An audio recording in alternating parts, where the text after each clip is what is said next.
Hey everybody, how's it going? This is John Breeden. It is Friday morning, February 12th, 2021. It is in fact 51 minutes past midnight over here on the East Coast. And probably for some of you over on the West Coast, it's probably still February 11th. But it is in fact February 12th, a snowy night here in Harrisonburg. And we got the duels to talk about here tonight. These duels ran late after a rain delay after the first duel wrapped up, and the second duel started around a little bit past 11 o'clock and just got wrapped up. Eric Almirola won the first duel, edging out Christopher Bell in a side-by-side finish, and then Austin Dillon won the second duel in a side-by-side finish with Bubba Wallace.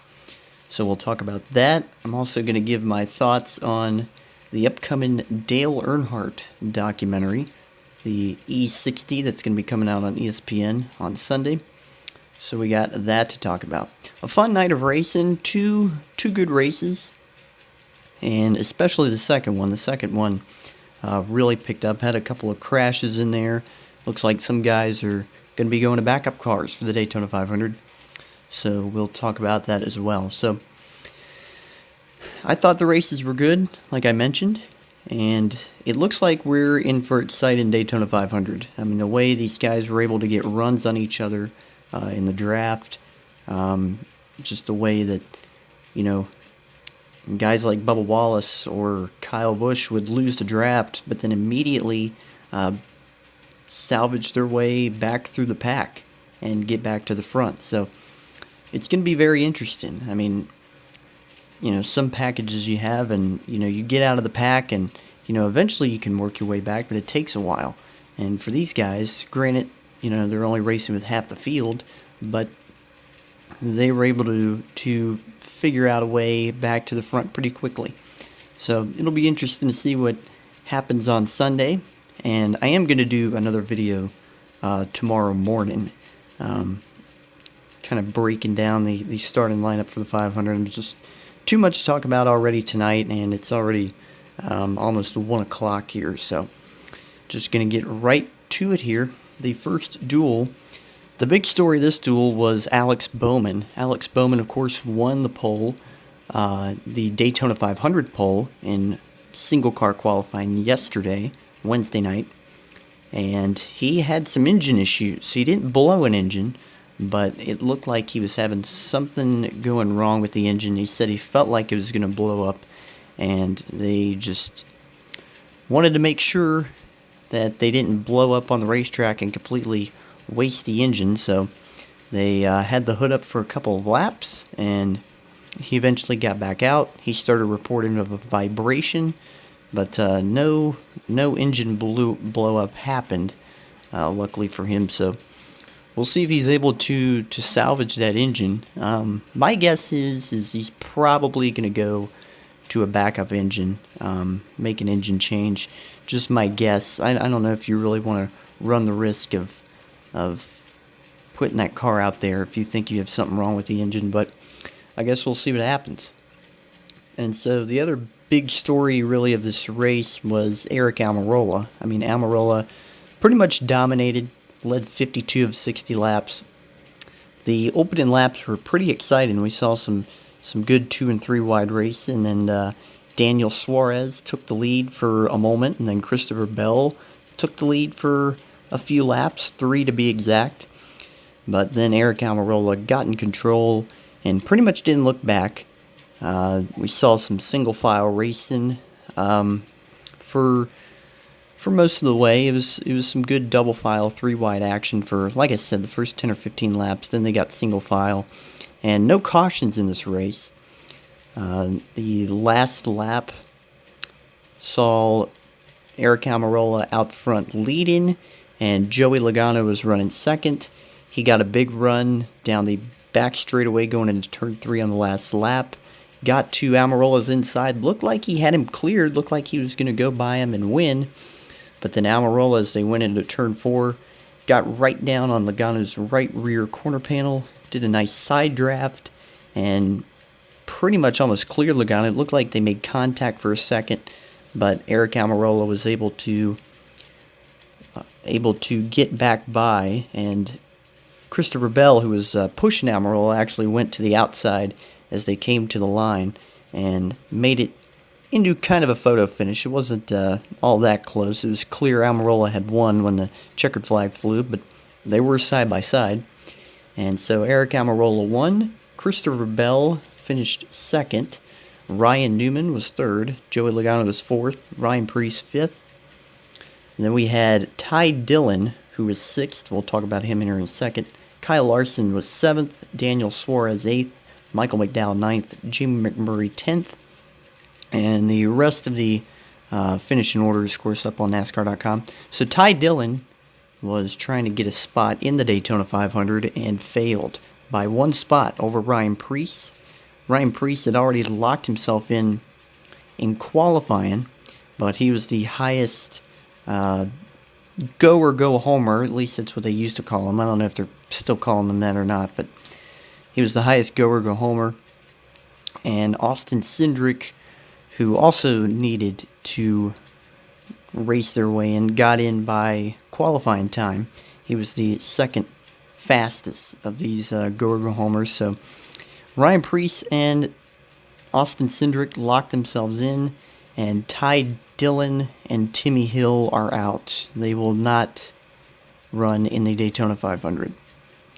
So that's that. That's the first duel. I thought it was a lot of fun racing going on in the beginning, like I said, and then it kind of just mellowed out into the basic single file freight train on the outside, and it was a fun finish. What can I say? Can't ask for too much about that. I do want to mention something. So Ryan Newman, I did mention, finished third. I find it pretty tasteless that NASCAR on Fox, and I don't know if NBC is or not, but at least NASCAR on Fox, I saw they are using the Ryan Newman crash footage as for their commercials. They're using that footage of his wreck from the Daytona 500 last year. I find it pretty tasteless. And, I mean, it's weird because right after it happened, they went out of their way to cut out all the footage. And in fact, if you go up to YouTube, I'm pretty sure it's still the same, the NASCAR YouTube channel, the replay of the 2020 Daytona 500, it cuts out the Ryan Newman wreck. It just shows like a slow motion video of Denny Hamlin and Ryan Blaney at the line in their photo finish. But they completely cut that crash out. And well, here we are a year later and they're using it for commercials.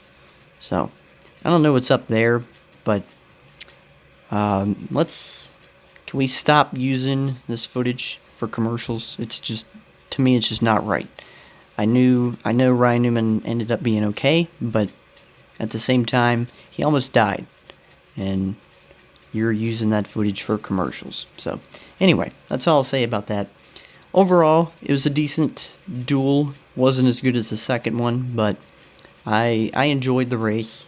And props to Eric Almirola. The Fords look fast. What can I say? The Fords look fast. They did not look fast in single car qualifying on Wednesday night, but they really showed their muscle in this first duel. I mean, you have Almirola first, you had Newman third, you had Logano fourth, you had McDowell ninth.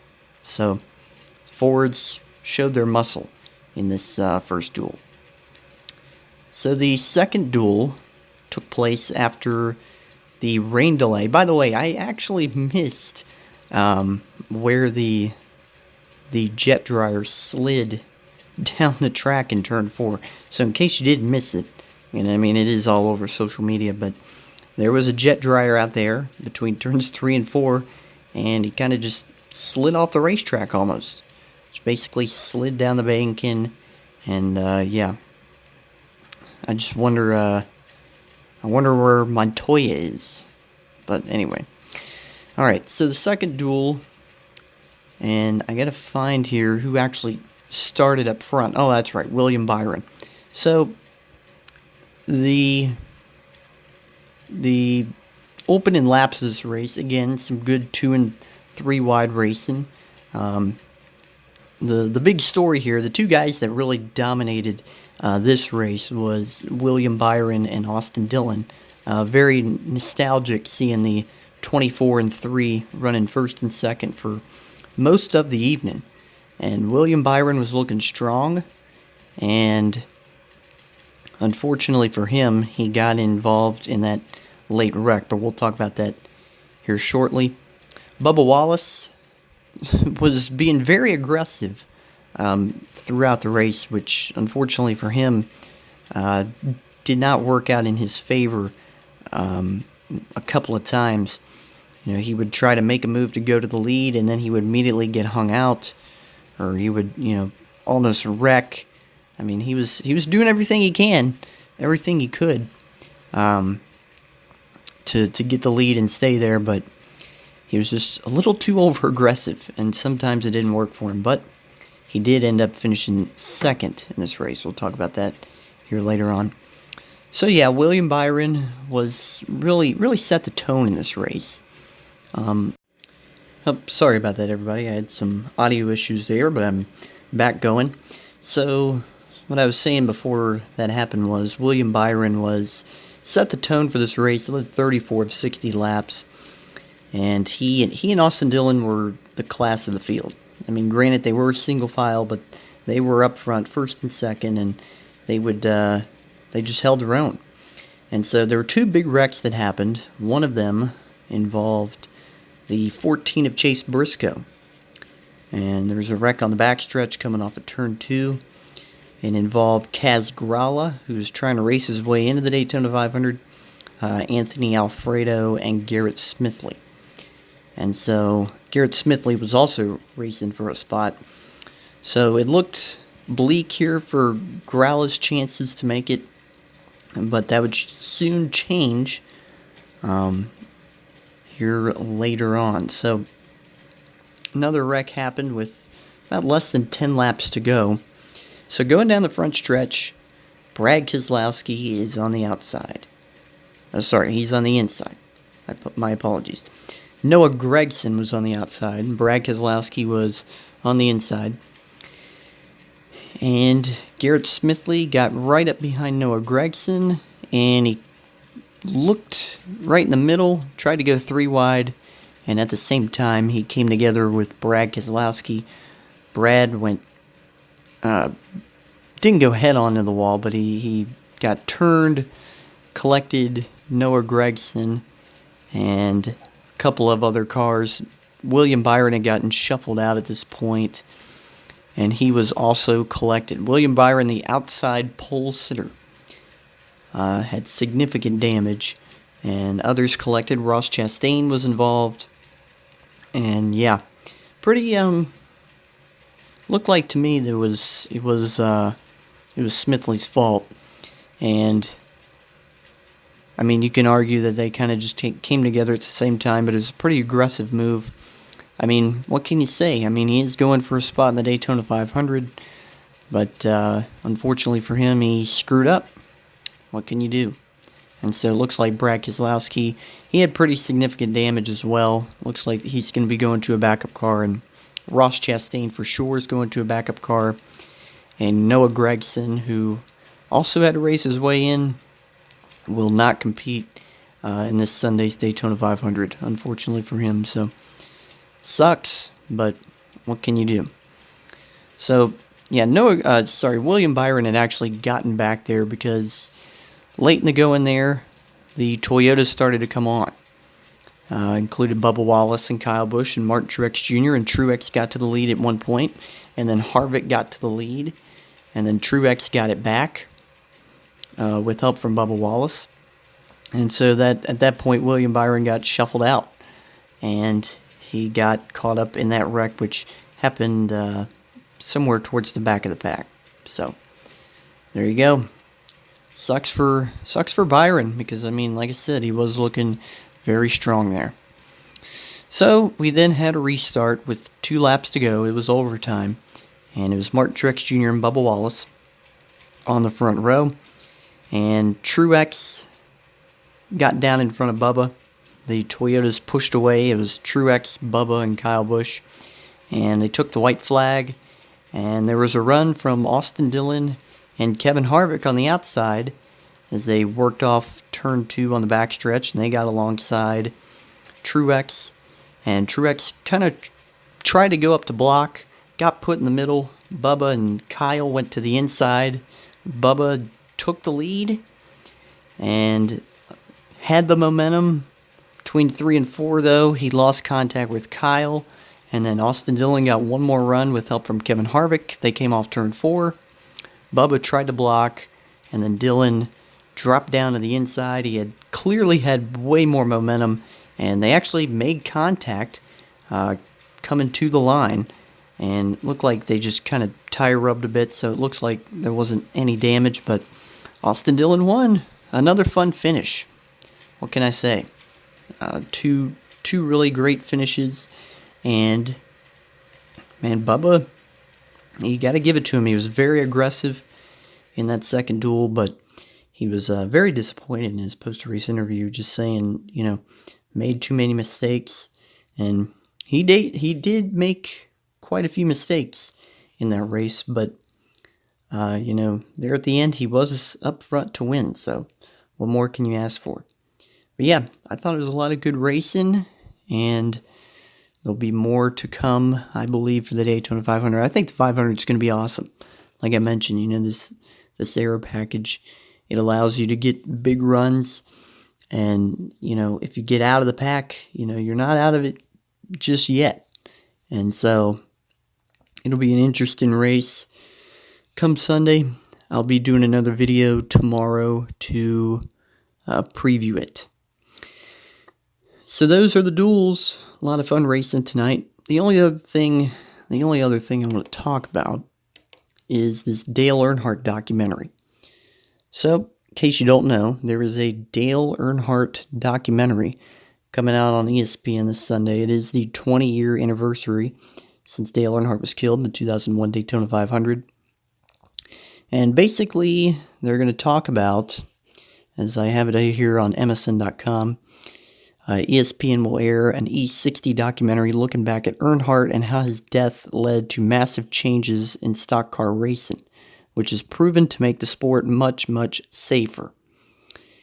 And that is MSN.com. This article from Sportskita.com basically talks about that they're just going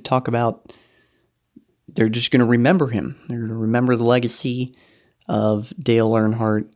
And some people that are going to be interviewed include Jimmy Johnson, Ryan Newman, Kyle Petty, Dr. Steve Bohaman, the trauma physician who was one of the first to reach Earnhardt's wrecked car, it says here. And Mike Helton's going to be on, Steve Phelps will be on, Steve O'Donnell, Mike Massaro. Also, Dale Earnhardt Jr. And it says here that this interview is a very revealing interview. It actually says here the E60 piece includes interviews, including a revealing interview with Dale Earnhardt Jr. So it'll be interesting to see what they talk about exactly, because I want to go back to this MSN article. They say that they're going to talk about basically the safety changes. And so if I would have to guess, my guess would be they're going to talk about the day. They're going to talk about, what happened. And these people that are getting interviewed are going to talk about, what it meant to them and how much Dale meant to the sport. And then they're going to talk about all the safety changes that were implemented because of what happened. And it'll be interesting. The only thing I'm interested in whether or not they're going to talk about it was the controversy, because there was a lot of controversy surrounding the death of Dale Earnhardt, and not to get too detailed into it because I know people probably don't want to hear about it, but I mean, in case you're listening to this and you have no idea what I'm talking about, so the controversy surrounded, what was the leading cause of death, and they don't know whether, it was up in the air whether, if he was wearing a Hans device, would he have survived? Which actually, there was an article that came out that someone said that there's a 95% chance that he would have survived. I believe is the maker of the Hans device that said that. I'm going to double check on that actually right here, but they basically talked about, you know, was it the lap belt that was the leading cause? Was it his open face helmet? And there's a lot of controversy between Bill Simpson, who is the seatbelt maker, and Mike Helton. They were definitely going back and forth. Fans were pinning his death on Bill Simpson, saying it was his fault that he made a faulty belt. And I mean, it was established that, you know, Earnhardt the way he had his belts arranged, it was modified, and it wasn't as safe. So okay, here's the article I was talking about. So Racing Safety Innovator says, quote, 95% chance Dale Earnhardt would have lived with a Hans device. And I'm still trying to look for his name here. Sorry, this is so Downing, it's the name of Jim Downing. Jim Downing is one of the inventors of the Hans device. And he says here that there were times back when I was 60 to 70% sure the Hans would have saved Dale's life, but I had to be careful about it because it was difficult to speculate at that time. Even so, I thought there was a high probability of him surviving the Hans. Since then, we've had wreck after wreck after wreck, and we haven't lost anybody since Dale. So, I mean, that's the article I was looking for. But, I mean, I am just curious whether or not they're going to bring up Bill Simpson, bring up kind of everything that happened there. If you remember, I mean, if you were watching during that time period, Tommy Probst, one of the first respondents to the crash, said that he insisted that Dale's belt wasn't broken. So there was a lot of odd things that came up during that time. I am just wondering whether or not they will talk about that or not. But anyway, I apologize. I did not want to go that deep into that. But I mean, if you want to know more about it, I mean, obviously it's all over the internet. But I kind of assume most people just don't want to talk about it. So, but yeah, that's coming up. Those E60 documentaries are usually really good, so I am interested in watching it. It comes on at noon on Sunday, which is actually going to be interesting because I saw at the end of the Duels there that it looks like they're moving the start time up till 1 o'clock. I'll have to check on that tomorrow. But it looks like they're moving the start time up to 1, probably because of rain.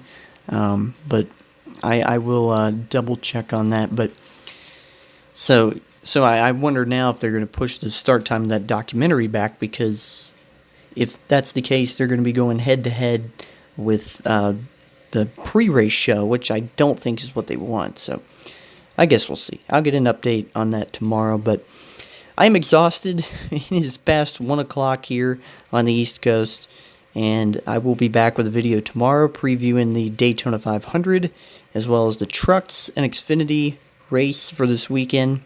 And that is it. Everybody have a good night.